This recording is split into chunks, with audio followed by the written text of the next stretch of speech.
All right. Well, welcome back, everybody. This is another future-focused weekly update, keeping you ahead of the game at the intersection of business technology and human experience.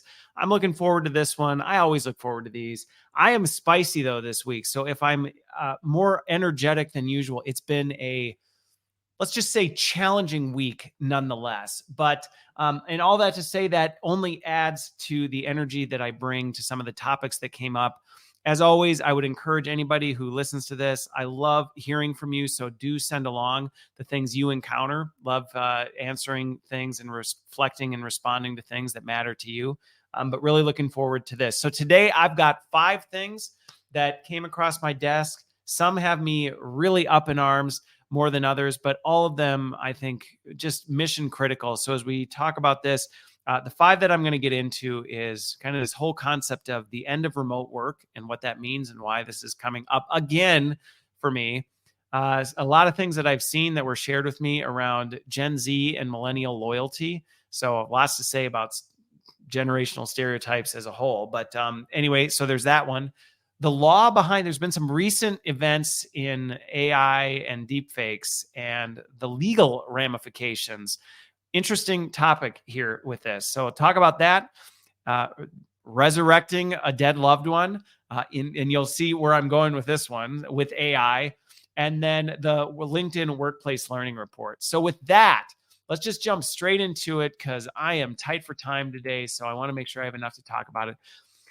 The end of remote work. Now, where this came out is there's a couple things going into it. So the first one is there is a growing number of articles and I'm seeing this trend in general around senior leadership in companies really, really pushing hard to have people come back into the office full time, and even more than just, hey, a couple days a week, but really pushing hard to this 5 days in the office, X type of, from this hour to this hour type of thing. And then this week in particular, I've had multiple conversations with people who at their own company, they were hired in as a remote employee and are now feeling the squeeze of, are you going to move?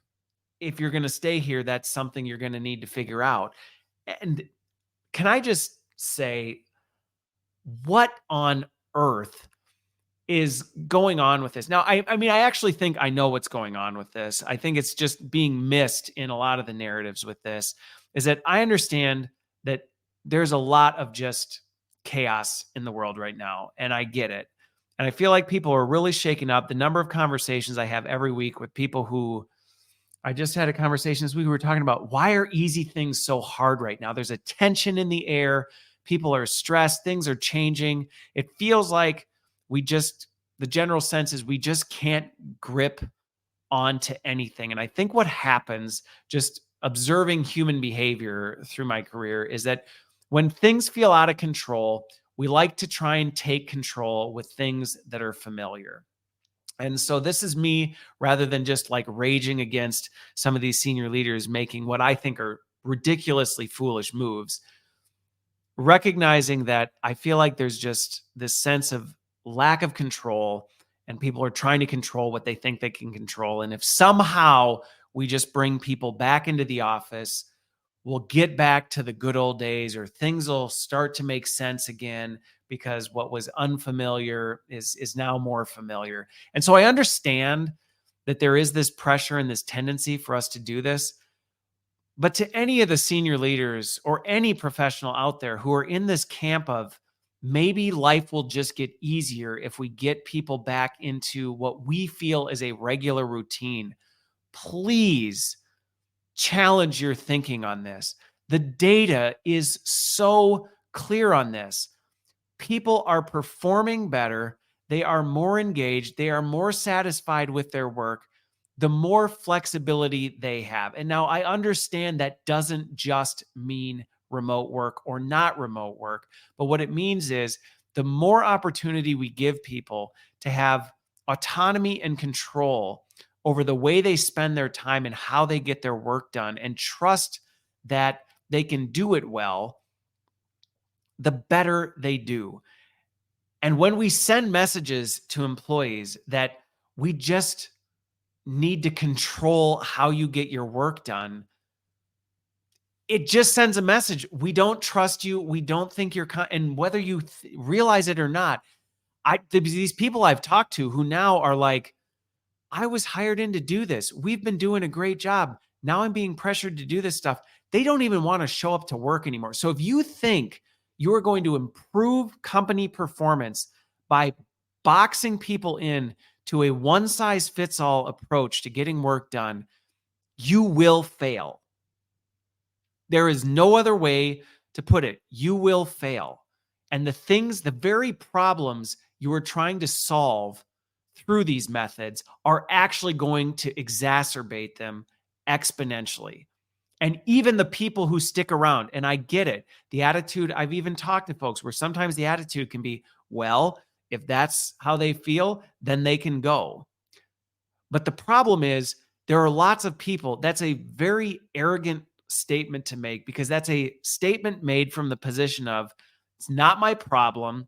And people are all in a position where they, even if they wanted to, have the ability to make that decision. So what you're going to end up with is a whole lot of people who are resentful, disgruntled, and pissed off because they know that they've been able to perform their job well before. And now for some reason that someone somewhere made, that's being taken away from them.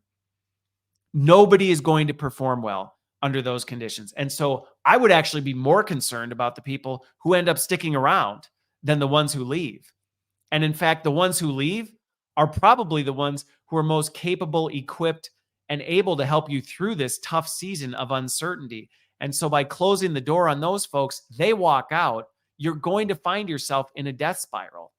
And I'm not saying as a leader, if it's your company and you're going, but this is just what I'm comfortable with, I'm not saying you don't have the authority and autonomy to set boundaries. I'm just saying they're short-sighted boundaries to set, and they're not going to get you what you think you actually are going to achieve. So I'm not going to keep going on this one, because I literally was so mad about this one this week when I talked to like the fifth person who is now in this state of, I don't even know if I want to be here anymore.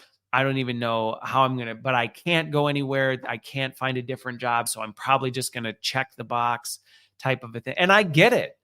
I completely get it. And I just would say, if you're a senior leader or any leader, if you're in any management position and you are thinking the way to solve the chaos around you is to force people into conformity that is comfortable for you, it will not work. So enough said on that. Gosh, I'm feisty today. Okay, so let's move on to this. This one's only going to get me even more amped up. Here we go. So a whole bunch of articles, several were shared with me around this whole Gen Z and millennial loyalty, and the younger generations, they're just not loyal to companies anymore. And they just want to be able to leave and do whatever they want and find freedom and purpose in the work that they do. And they want no accountability. Now, let me just say, there is some truth in some of this stuff. Now, I think generational stereotypes, if you've listened to any of my stuff before, you know how much I hate this, because some generation does not define you. You're going to find diversity within every generation. But as we look at the stages of life of people, is it a little more understandable that younger generations who are still figuring out what they want to do with their life is struggling within companies that have very restrictive and confining boxes? Duh. Like, of course they're struggling with this. Then stack on top of it that company behavior has changed. There's so much emphasis when we look about loyalty on the focus of employee behavior. Well, they're not loyal anymore. They just want this. They just want that. How about look in the mirror at how companies are acting today?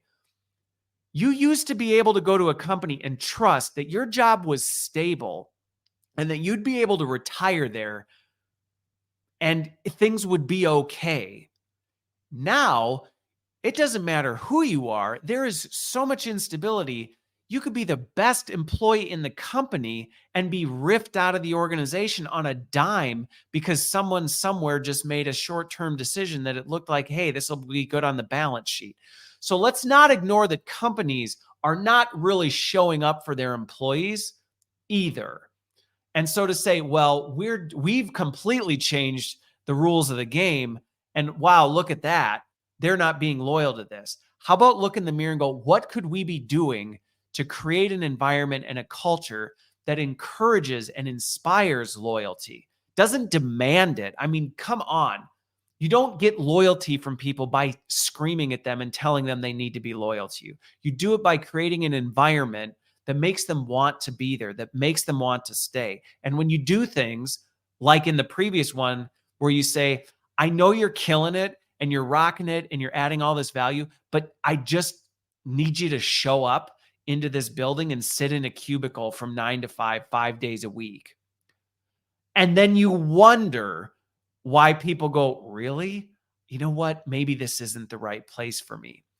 When you have people in organizations where their role is so limited and they go, I want to grow my skills, I want to develop, I want to be able to do other things. And we go, well, unfortunately, the way our HR system is set up, you must do this. And these are the only channels that we have. And these are the only opportunities that we have within our organization. And compensation is capped at this if you're an internal hire. So we're only going to be able to give you slightly more than a cost of living raise, even though we're asking you to do 3 times the work. And we know you're on all these special projects, but unfortunately we can't compensate you for that. So we're just going to call that stretch opportunity. Like, you look at that environment and then you say, gee, I wonder why people aren't loyal. Come on. Let's look at this holistically. And then also, are there issues with individuals? Okay, let's focus not on generations. Are there issues with certain individuals who may have attitudes of entitlement? Sure. Are there issues with people who think they're better at things than they are? Absolutely. Are there people who think they should just get what they want and there shouldn't be any accountability? Of course there are. But to operate an organization based on those exceptions and think that you can just ignore it and point the finger at that and go, well, there you go. See, people are like that. Well, first of all, people aren't like that. The number of people who are so dedicated and committed and will go to great lengths. And then at some point, after the company has squeezed the blood out of them, they finally, maybe if they're in a position, have the bravery and the courage to go, I just can't do it anymore and I'm going to move on. To call that disloyalty to me is disgusting. So with this one, I think there is so much opportunity for us to do more to help people see and think differently about what their careers could look like, and to also not look at leaving a company as some sort of disservice. I have conversations with people on my teams all the time about the fact that I understand that you have aspirations and there are skills and things that I may not be able to accommodate or account for here. And I will do everything I can within my power to maximize that for you. But there's no shame and there's no guilt that you should ever feel if after you do this analysis of what's really important to you and I say, unfortunately, I can't meet that here, that you should somehow feel that I'm going to think negatively of you to go do something else. In fact, I'm going to be the cheerleader for you and say, you know what? Awesome for you. You had these skills. I didn't have an opportunity to maximize it. It really sucks that I didn't, but I want you to go do that. And I'm going to cheerlead you on. And you know what? I want to create an environment that makes you know if at some point that changes, I would love to have you come back. And you don't need to apologize to me one bit for the fact that you went and got what you needed and you did it. And now timing's aligned. And now I can welcome you back into the home. Because I can tell you right now, you treat people like crap. You guilt trip them. You make them feel like, oh, you're just disloyal. You just need to obey and be in service to this organization. Look at all we've done for you. Believe me, when they leave, they ain't coming back. And I think that's one of the things that in our short-sighted nature, we often just think about what's right in front of our nose instead of the longer-term implications of this. Never mind all like the other things, like I said before. You're young in your career. You haven't figured out what you want to do. You're not sure. Companies aren't great at internal mobility. So what's the easiest thing you do? You apply to a job outside. You don't make enough because you got hired in an entry-level position, and the 4% raises or 2% raises you've been getting with the possibility of a 7% raise if you get a promotion taking on twice the work doesn't really sound great when you could go get a 25% raise. Like, never mind all that stuff. Enough said. Okay, moving on. I told you I was fired up today.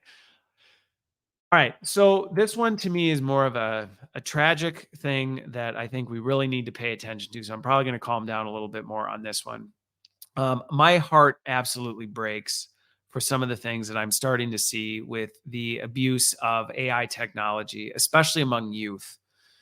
There's a number of things coming out now where kids are using deep fake technology to manipulate images and make their peers do inappropriate and just I don't think I need to say more than this for you to start to figure out where this is going, what kids are doing to other kids in terms of the way they're bullying and doing some of this stuff with deep fake technology, putting them in compromising positions, putting them in, uh, let's just say things kids shouldn't be doing. It doesn't surprise me. First of all, it doesn't surprise me at all because kids can be awful. And I've said this many times before that AI exacerbates and accelerates what's already there. So undisciplined kind of kids left to their own device without parental oversight of, hey, what are you doing? Like, how do we actually instill things that are just not acceptable in general? Now you give these kids a superpower that allows them to do things to kids that can be so traumatic and so irreversible. Well, nothing's irreversible, but so traumatic, so heartbreaking, in exploiting other peers. And I don't even think we can begin to understand the long-term social and psychological consequences of this. I mean, it was bad enough, when I was growing up, if somebody faked a picture of you by clipping your head and putting it on a magazine, but like everybody knew it was fake and it was mean and it hurt your feelings, but it was obvious it was fake. Now we can actually create things that make it seem like people are doing things that they didn't even actually do, but it's so real that no one else knows it's fake. No one else goes, well, maybe they did do it, and it's just tragic. And I think the reason this is on my radar so much is one, and then I'll get to the legal side, because you're like, what does this have to do with the law?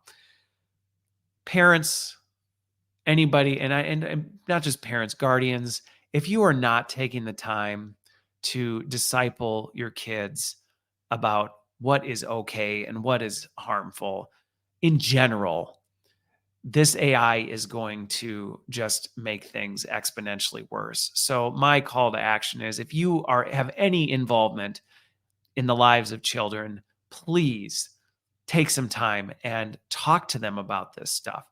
Talk to them about bullying and talk to them about what you can do with this AI, and talk to them about some of the long-term consequences and how they may be doing things that just seem like, ha, ha, ha, ha, it's a prank, that may be scarring someone for the rest of their life. Because kids, and I say this because I was one, kids are dumb. We don't understand things. We don't have context. We don't understand. I'm not a kid anymore. They don't have all this stuff, and they need grown-ups to help them think about this. But what's really concerning, and the reason this is on my radar right now, is as I dug into some of this tragic stuff that's happening, in many cases, there's almost nothing that can be done about it legally because it's fake. It's not real. So a lot of the laws in place make it very hard to actually put accountability in place for this. And I think this is an area that the law is going to have to catch up really quick. And this isn't just let's just legislate our way out of it, but we are going to have to say, hey, we're going to have some real teeth around this. In general is just wrong. So it doesn't matter whether you do it with artificial intelligence and what you created is real or not. You did this to a person. And the action in and of itself, regardless of the means by which you do it, does not matter. And you're still accountable for this. So I really hope, if you're someone who's involved or has a voice or anything with this, that you use your voice to drive this forward and try and help changes. And I think we're going to see in 2024, the law is going to have to catch up, because I mean, I knew the second this deep fake stuff started becoming just so easy and so accessible, I'm like, gosh, I just know how dumb I was as a kid. And, without the right people in your life to help disciple you and help you discern the implications and think through like how harmful this is and hold you accountable with this, we're going to see more of this. And it makes me sad. And I really hope that we can get in front of this. I hope that those of you out there who, have a voice, have influence in this space, can do more about it. And probably all of us have influence and a voice in this in some capacity, because we all are involved in the lives of others. And it's not just kids. I mean, that's the thing. We're going to see more of this stuff coming into political season. We're going to see more of this stuff just in when people get angry with people, they want to hurt them. That's our natural kind of response. And it's not okay to do it. And AI is only going to make it easier to seemingly harmlessly, in our minds, it's less work, it's easier, and it's not real, but it is real. And I think that's the thing with some of this stuff is we often are not taking seriously some of the stuff that's happening around artificial intelligence and going, well, wait a minute, what are the implications and how do we make sure we mitigate risk? So that actually gets me to my next one, which I've got a lot of mixed feelings about this. So if you saw the headline for this, I said it was, AI resurrection.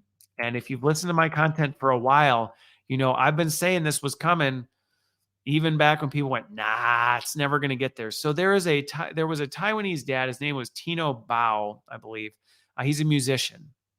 And what he did was he used artificial intelligence to clone his deceased daughter. His daughter, tragic story. She died at 2022. And he used 3 sentences that he had from a video call that his daughter had with her mom. And he used those 3 sentences to train AI and train it in her voice. And then he used her voice to have it sing happy birthday. It basically said, I miss you. The daughter, and I use air quotes if you're not watching this, the daughter said, I miss you, and then sang her mom happy birthday. But it wasn't her daughter because it was AI. And now if you think this is like, oh, well, only the most advanced people can do this kind of stuff. I mean, I've got the software on my computer. I have a cloned version of my voice.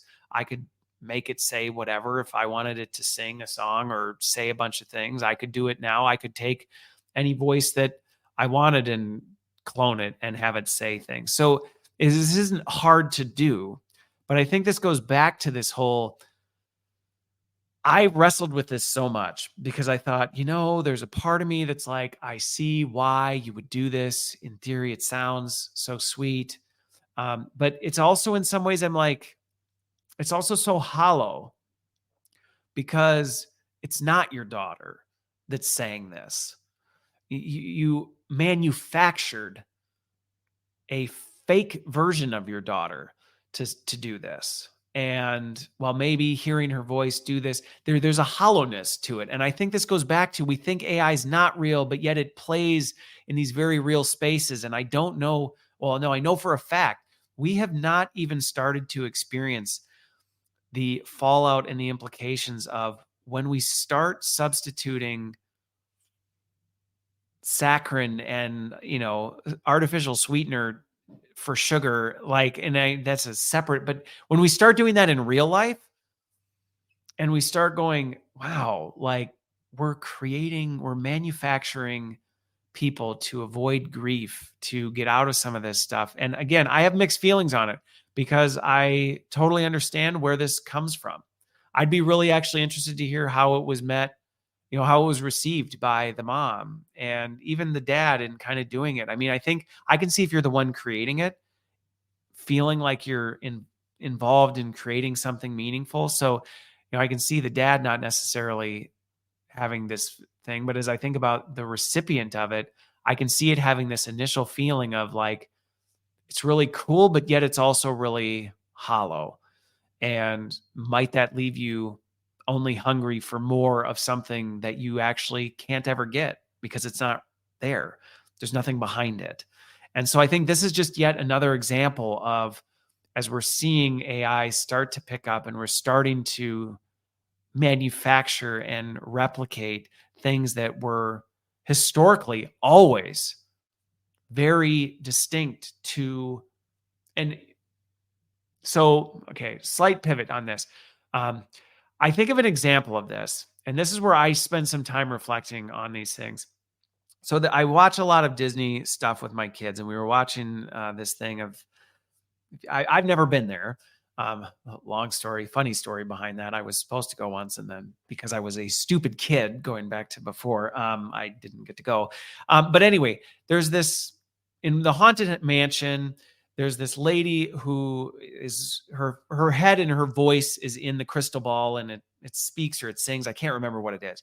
But anyway, I was watching one of the Disney things, and her daughter and her granddaughter go to the Haunted Mansion sometimes just to see it, to see her mom. And she talked about how it brings a lot of comfort to her because she sees her mom and her voice, and it brings her back and all this other stuff. And so I think that is what would drive somebody to do something like this and go, I want to see them. I want to feel them. I want to hear them again.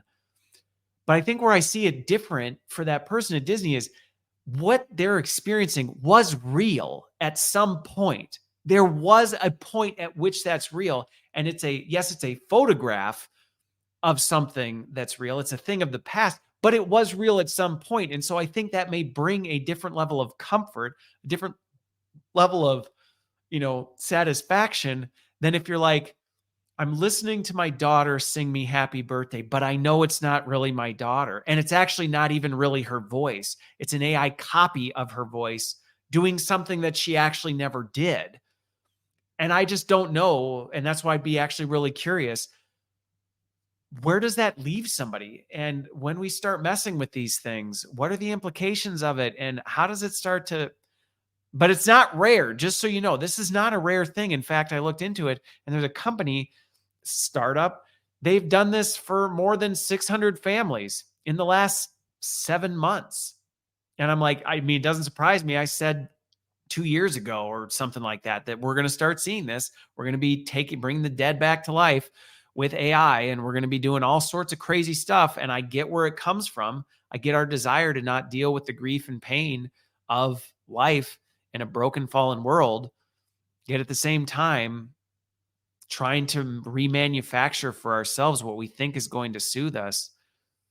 And I know my biblical worldview plays a big role in how I look at this, but I think even setting that aside, I think the emptiness of some of this stuff where we're like, well, we'll just fill this hole with this thing that we manufactured that I hope and genuinely think was going to satisfy me. I think we're going to find you're going to be left thirsty. You're going to be left hungry because it didn't actually meet the need. So more to come on this. I think this is just the beginning. I mean, this was just voice.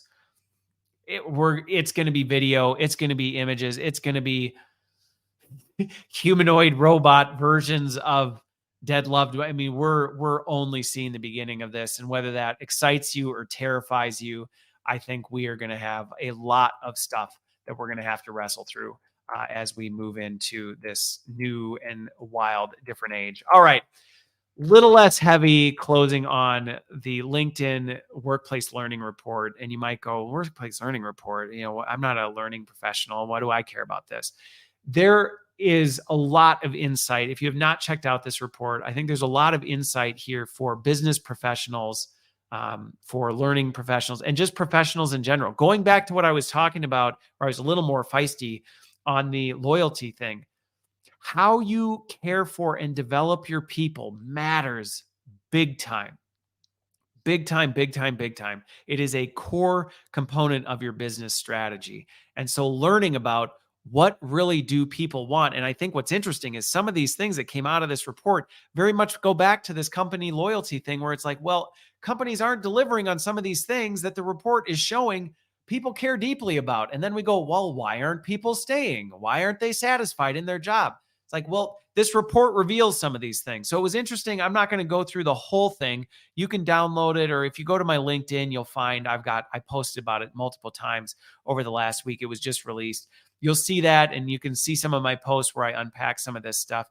But some of the biggest things that were interesting coming out of this report is I have hope for where we're going, in that there is a growing, one of the things that stood out was there's a growing influence of learning and development within an organization. And you might go, well, that's great if you're a learning professional. But I actually think it speaks broader to a positive trend we're seeing around the recognition that developing and caring for your employees matters.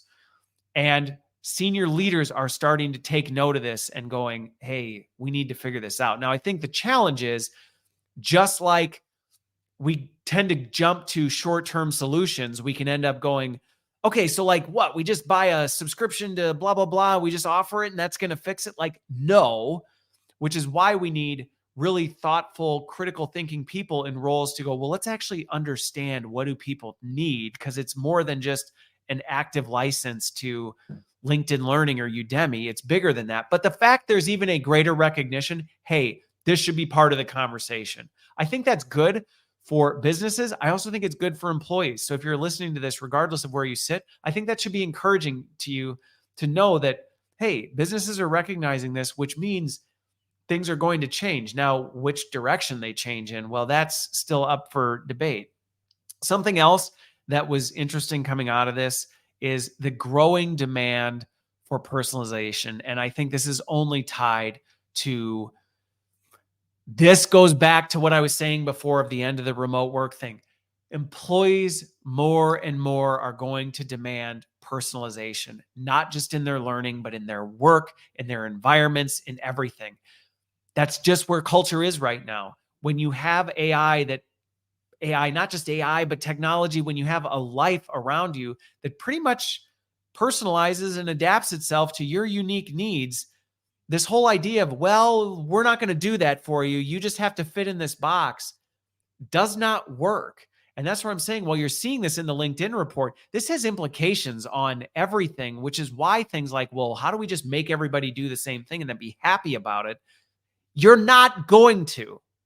You won't. It's not going to work, because this demand is just growing at an exponential pace, and it's growing everywhere. The demand for their development, the demand for their work environment, the demand for all this stuff, which, yeah, you might be a senior leader and go, well, what a bunch of spoiled, entitled, whatever. It's like, no, this is just where we are culturally and societally. And you can either cross your arms and be a curmudgeon and go, well, I'm not participating in this. Okay, well, go ahead and let me know how that goes for you. But this also doesn't mean that you just have to cave into, oh, well, people just get whatever they want. We all know what happens when you spoil a child. They don't turn out too great.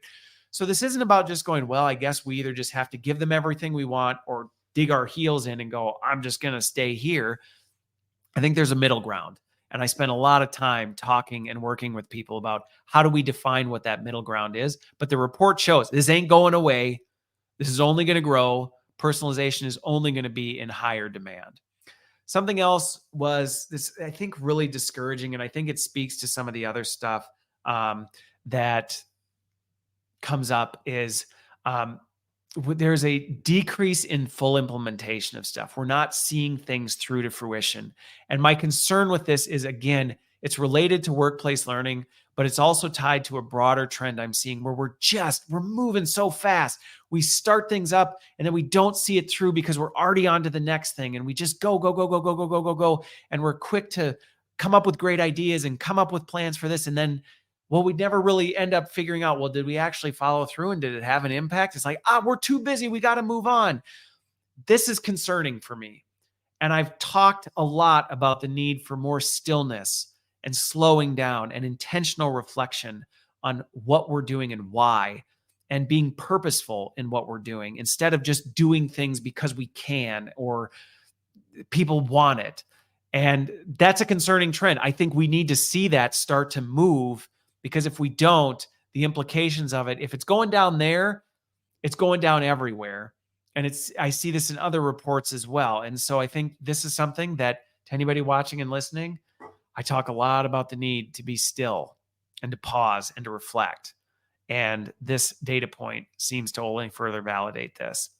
The other two things, and then I'm going to wrap because I'm running out of time here, is one, I'm really excited to see that there is a greater opportunity area that is starting to be seen. I still think there's a huge opportunity here, but actually digging into how do we start to deconstruct and analyze what a skill is, and really how do we identify what actually makes somebody good at something. And the hope for both employers and employees is this is starting to progress in meaningful ways. It's good for business because you can actually start to understand what do we really need in our organization and how do we get that in people and how do we bring people along for the ride to hopefully create an organization where people are more loyal, they feel fulfilled and compelled to want to do great work for you. But it's also great for employees who may be struggling going, gosh, I don't know, up from down, and what I used to do last year isn't relevant this year, and I don't even know where to put my energy and time. I think this deeper analytics into what this means and the deconstruction of it is going to help people on both sides. But again, it's going to require us to slow down and think critically, not just charge forward. The last thing is, as you can imagine, this report only validated what I always talk about in all of these things. AI is in the air we breathe. It has been for a long time, but it is growing exponentially and it's not going anywhere. So just like the person who goes, well, I'm just going to stay where I am. My company's run this way forever and I'm not going to change. If you're one of those people when it comes to artificial intelligence and going, the way I've always done things is good enough, I'm not going to shift that, I'm not going to adapt, go for it and let me know how that goes for you. I don't think you're going to be pleased with the results. So with that, but I don't think that needs to intimidate you. I mean, it might be a little intimidating, but I can tell you from firsthand experience, it's possible to move forward. And I would encourage everybody to figure out what that path forward, take the time to reflect on what that path forward looks like for you, put the time and the work into it, and there's no shortcutting it. That's the short answer with this. There is no shortcutting the hard work that goes into it. So with that, I got to wrap so I can jump to something else here. Hopefully you found this helpful, encouraging, challenging, whatever it is. But if nothing else, my goal is to make you think and think critically so that you can be better prepared for the future of where things are going. So with that, happy Friday, and we will see you on the other side.